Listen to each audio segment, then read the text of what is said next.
하나님 말씀 신약 에베소서 6장 1절로 3절 보겠습니다. 신약 성경 316쪽입니다. 에베소서 6장 1절로 3절 우리 한 목소리로 같이 합독합니다. 자녀들아 주 안에서 너희 부모에게 순종하라. 이것이 옳으니라. 내 아버지와 어머니를 공경하라. 이것은 약속 있는 첫 계명이니 이로써 내가 잘되고 땅에서 장수하리라. 잘 오셨습니다. 주의 이름으로 환영합니다. 임마누엘, 임마누엘 한 번 하세요. 임마누엘. 계절의 여왕이라는 5월달입니다. 지난주에는 우리가 어린이 주일을 지켜왔고요. 오늘은 어버이 주일로 지키게 됩니다. 여러분 가슴에 카네이션을 달고 있는 모습이 참 아름답고 멋지게 보이십니다. 오늘은 말씀을 전하기 전에 어버이 주일이기 때문에 어머님에 대한 그 고마운 마음을 우리가 좀 알기 위해서 양주동 작시 또 이홍열 작곡 어머니의 마음 하는 동요를 이 시간 함께 좀 경청하면서 말씀을 듣도록 하겠습니다.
BC 1450년경 시내산에 오른 모세는 하나님께로부터 두 가지 특별한 선물을 받아가지고 내려옵니다.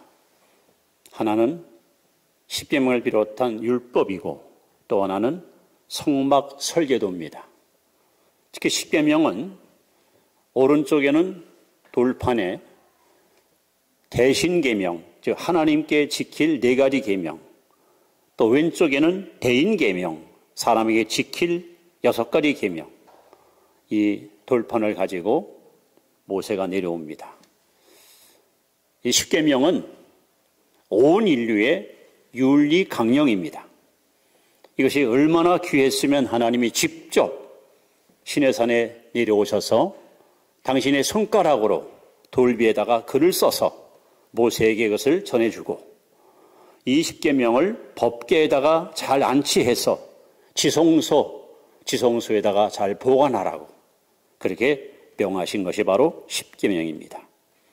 이건 결코 축소시키거나 또 고치거나 혹은 바꿀 수 없습니다.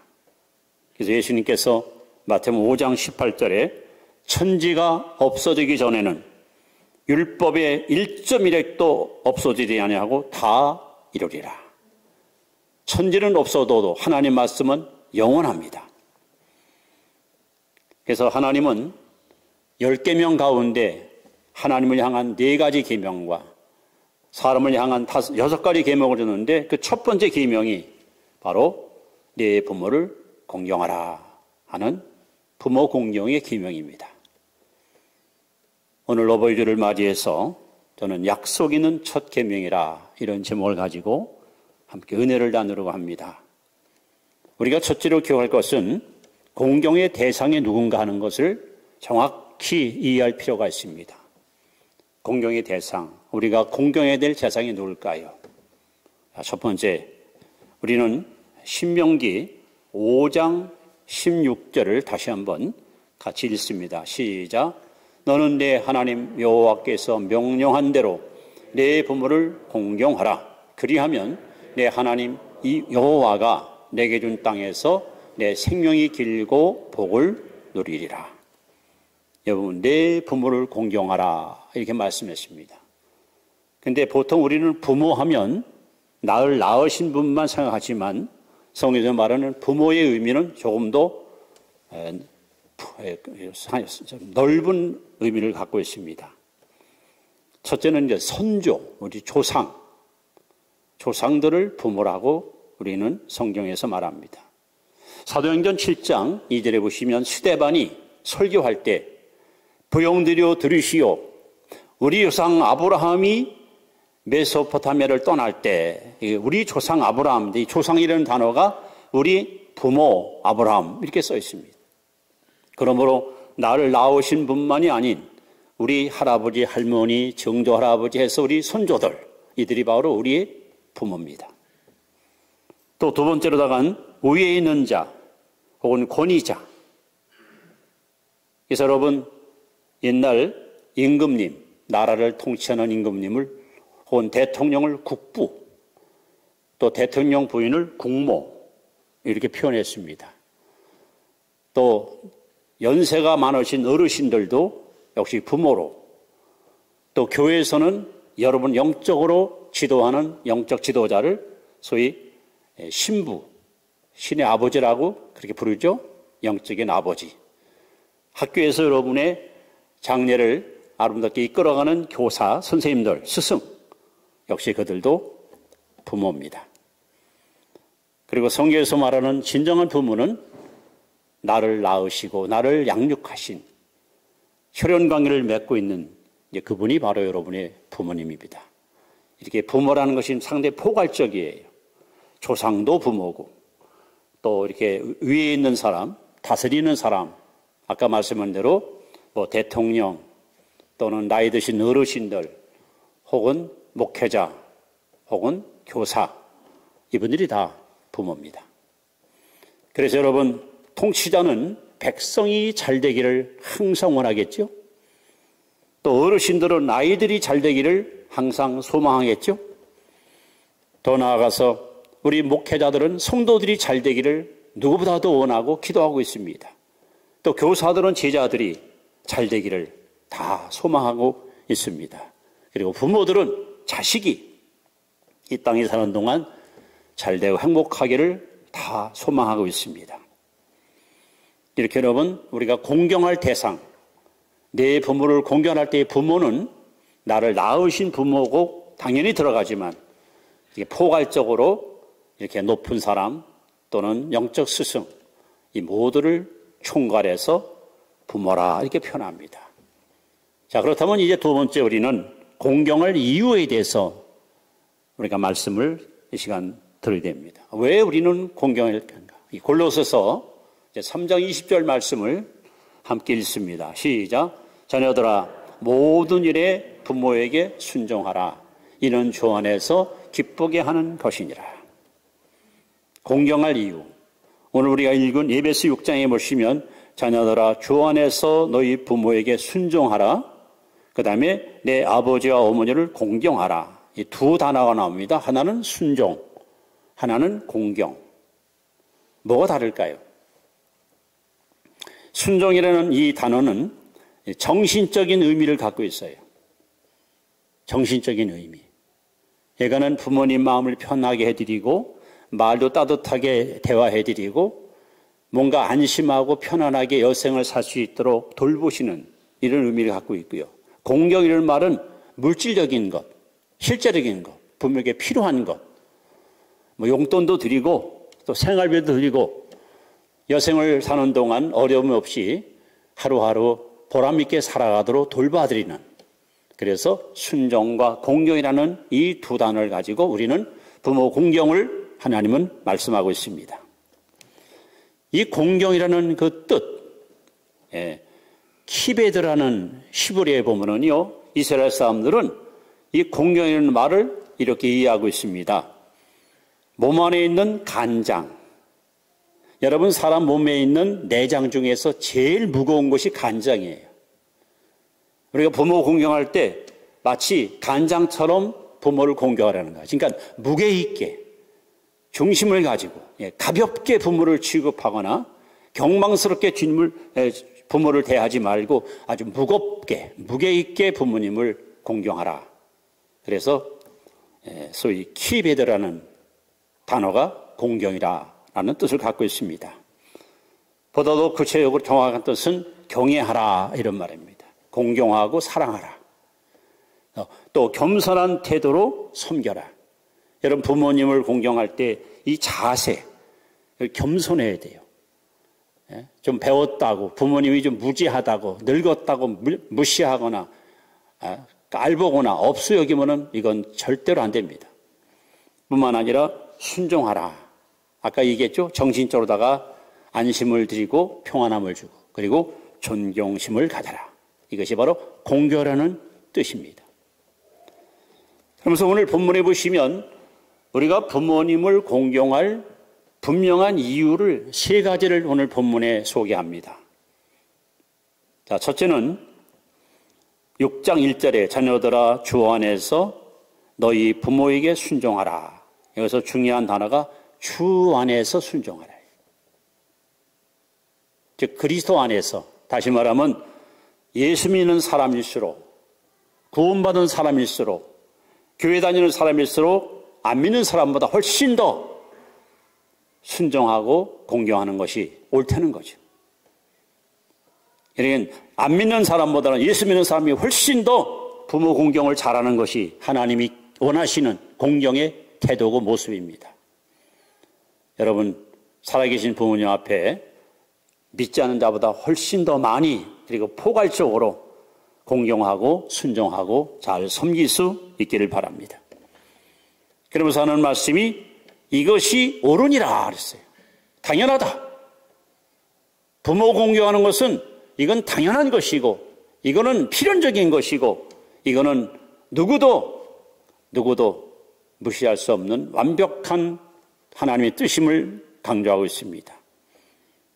여기 이것이 옳으니라 하나님의 말씀이 여러분 성경에 183군데나 언급하고 있습니다. 그만큼 부모 공경은 옳은 일이고 당연한 일이고 합당한 일이라 하는 거죠. 여기에는 어떤 이유도 필요 없고요. 어떤 조건도 필요 없습니다. 왜? 하나님이 우리에게 주신 계명이기 때문에 우리는 오직 이 말씀대로 순종하고 따라갈 뿐이지 어떤 조건과 이유를 붙여서는 안 됩니다. 이것이 옳으니라 그랬습니다. 그리고 계속해서 하는 말씀이 이것은 약속 있는 첫 계명이다 했어요. 약속 있는 첫 계명이다. 무슨 말씀일까요? 자, 하나님이 모세에게 10계명을 줬습니다. 오른쪽에는 대신 계명, 왼쪽에는 대인 계명. 자, 대신 계명 4가지. 나 외에 다른 신을 내게 두지 말라. 너를 위하여 우상을 만들지 말고 거기 절하지 말라. 내 하나님 여호와 이름을 망령 떼일 것이 말라. 안식일을 기억하여 거룩히 지키라. 이 4가지가 바로 대신 계명입니다. 그리고 왼쪽에 있는 돌비에는 6가지 계명이 있는데 그 첫째가 바로 내 부모를 공경하라. 그리고 살인하지 말라, 간음하지 말라, 도둑질하지 말라, 거짓 증거하지 말라, 내 이것을 탐내지 말라. 그래서 하나님이 대인 계명에서 첫 번째 주신 계명이 바로 내 부모를 공경하라 하면서 하시는 말씀이 이는 약속 있는 첫 계명이라는 거예요. 여러분 10계명을 우리가 자세히 보시면은 둘로 이렇게 구별됩니다. 하나는 소극적 계명, 소극적. 하나는 적극적 계명이에요. 즉 소극적 계명은 하지 말라 하는 걸 끝나요. 나 외에 다른 신을 내게 두지 말라. 우상을 만들지 말고 절하지 말라. 여호와 이름을 망령짓 것이 말라. 살인하지 말라. 간음하지 말라. 도둑질하지 말라. 거짓증하지 말라. 이것이 바로 소극적 계명. 그런데 2가지 적극적 계명이 있습니다. 하나님을 향해서 안식일을 기억하여 거룩히 지켜라. 사람을 향해서 내 부모를 공경하라. 이 적극적 계명은 반드시 뭐가 따라와요? 약속이 따라와요. 축복이 따라와요. 그리하면 내가 너에게 이와 같이 복을 주리라. 오늘 본문에 보시면 내 부모를 공경하라. 그러면 내가 잘 되고 땅에서 장수하리라. 그러니까 우리는 소극적 계명 하지 말라. 이거 붙들고 살아야 축복이 없어요. 하라 하는 것을 여러분이 순종할 때 하나님의 축복이 우리에게 넘치게 임하게 되는 것입니다. 그래서 우리가 하는 부모님을 공경할 이유는 이렇게 성경에 나온 대로 이것은 예수 믿는 사람이면 당연히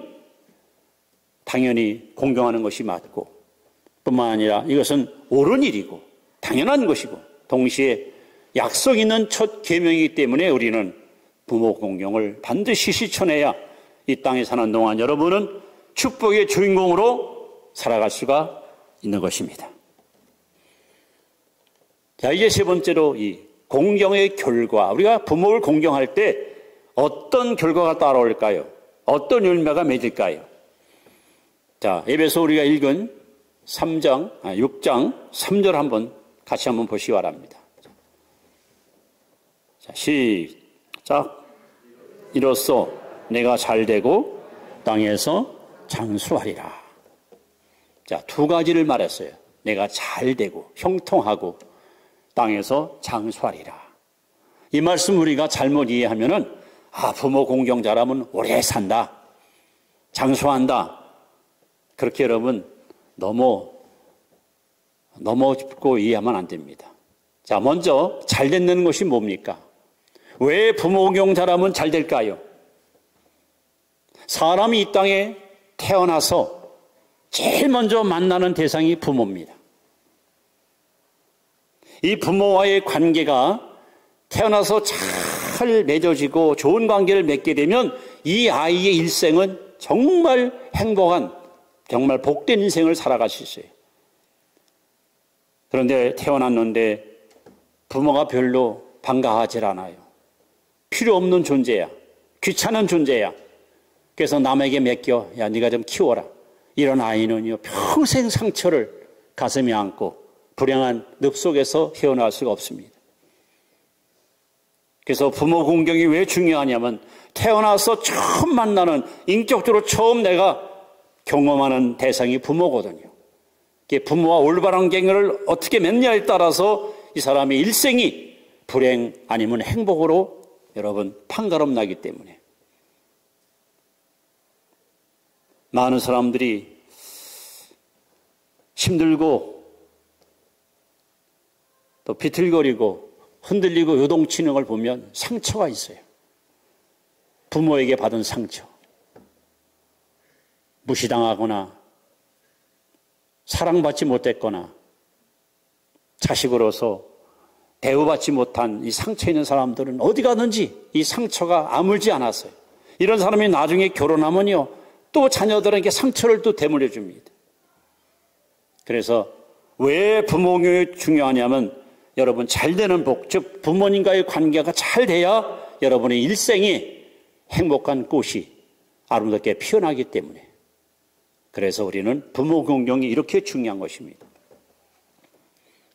그리고 두 번째는 뭐라고 말씀합니까? 땅에서 장수하리라 하십니다. 땅에서 장수하리라. 자, 이 의미는 또 여러분 이렇게 이해하시면 되겠습니다.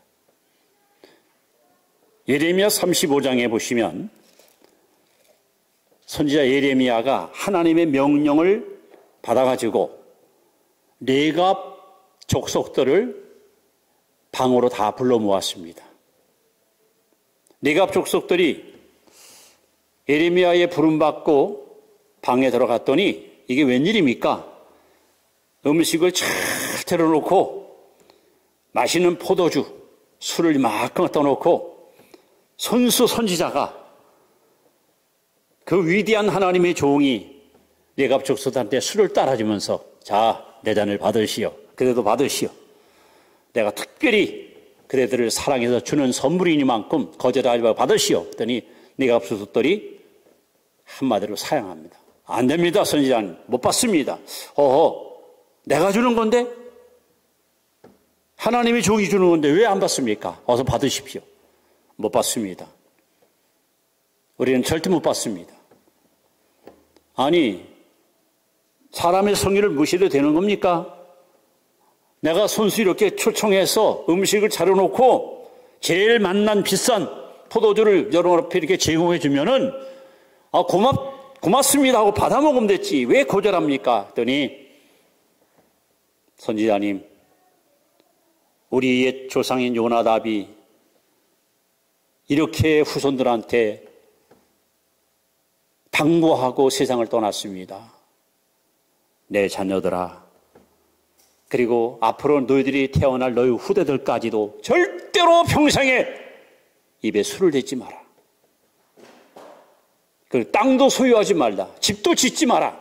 장막에 거하면서 그렇게 깨끗하게 청결하게 욕심 없이 살아라.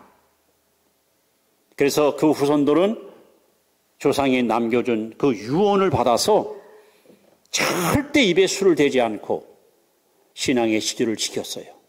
그랬더니 그 아들의 아들이 또 아들의 아들이, 그래서 결국 예레미야 시대까지 이 후손들이 조상이 물려준 그 약속을 지키고 행한 거예요. 그러니까 우리는 조상들이 물려준 이 위대한 유산을 절대로 거절할 수 없습니다. 절대로 우리는 순종하겠습니다. 왜 하나님이 예레미야에게 이런 일을 시도하실까요? 바로 이스라엘 백성을 향해서 하나님이 교훈해 주는 거예요. 봐라, 저들은 그 조상이 한 말을 목숨 걸고 지키고 오늘까지 저렇게 조상의 말을 행해왔는데 너희들은 조상이 아닌 나 여호와가 준 말을 갖다가 거절하고 불순종하고 나를 배신하고 우상을 섬겨 화를 자초하고 패망을 너희들이 자초했으니 이것이 과연 합당하냐? 네가 족설 갖다 좀 배우란 말이야. 그러면서 끝까지 술을 거절하고 신앙의 시주를 지켰던 이 족속을 향해서 하나님이 예레미야를 통해서 이렇게 말씀합니다.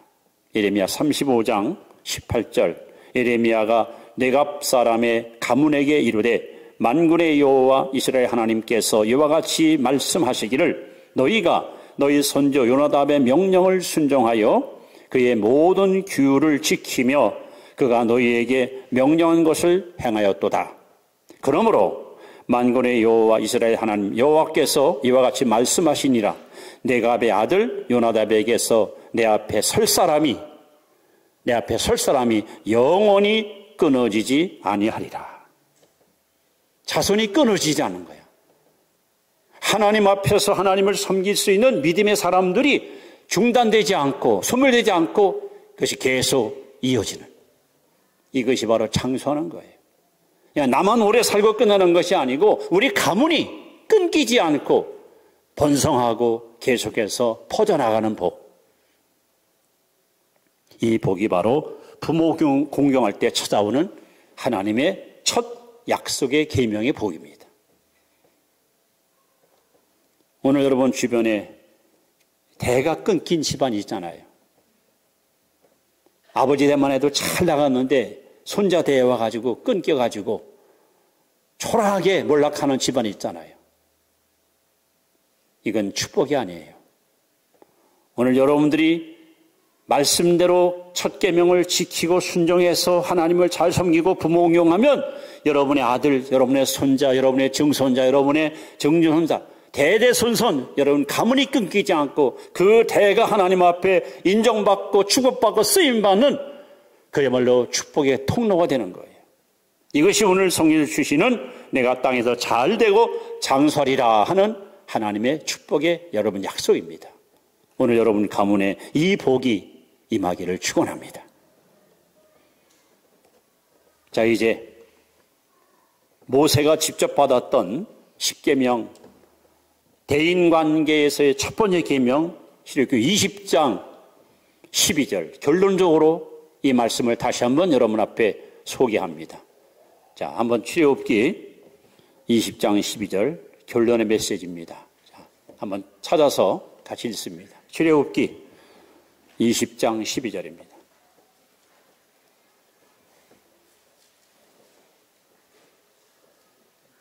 자, 출애굽기 20장 12절 결론입니다.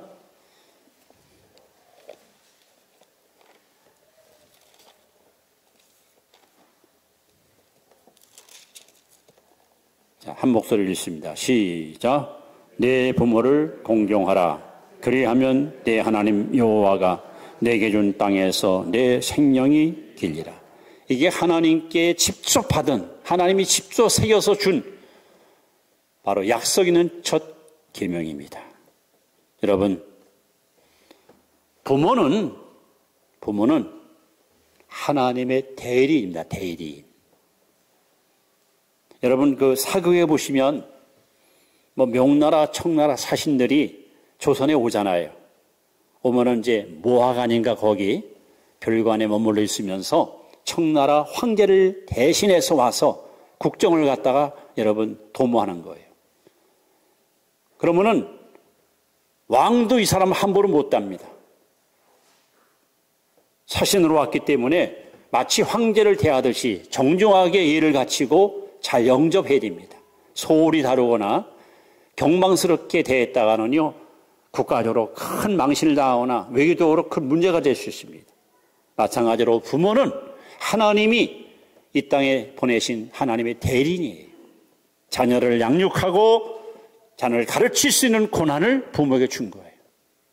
그렇기 때문에 자녀들은 부모님을 하나님의 대리인으로 존경하고 하나님 대리인으로 잘 섬기는 것이 하나님이 가장 원하시는 하나님의 뜻입니다. 요한일서 4장 20절에 보시면 하나님을 사랑하노라 하고 그 형제를 미워하는 자는 거짓말하는 자니 보는 바 형제를 사랑치 못하는 자가 보지 못하는 바 하나님을 사랑할 수 없느니라. 이 말을 다시 오늘 말씀과 연계시키면 눈에 보이는 부모를 공경하지 못하는 자는 보이지 않는 하나님을 공경할 수 없습니다. 하나님을 공경한다 하면서 부모를 멸시하는 것은 이것은 어불성설이에요. 잘못된 모습입니다. 여러분, 부모는 하나님의 대리자입니다. 그래서 부모님의 권위를 여러분이 높여드리고 그분의 가르침에 우리가 순종하고 공경할 때 여러분 이 땅에 사는 동안 잘되는 복을 받을 것이고 또 장수회복을 누리는 그런 축복의 주인공이 될 것입니다. 우리 성도들 가정에 또 아버지 여러분의 후손 가운데 이 나라와 민족을 이끌어갈 좋은 인재들, 훌륭한 정말 인재들이 많이 배출되는 그런 멋진 가문, 축복된 가정들이 되기를 주의 이름으로 축복합니다. 기도하겠습니다.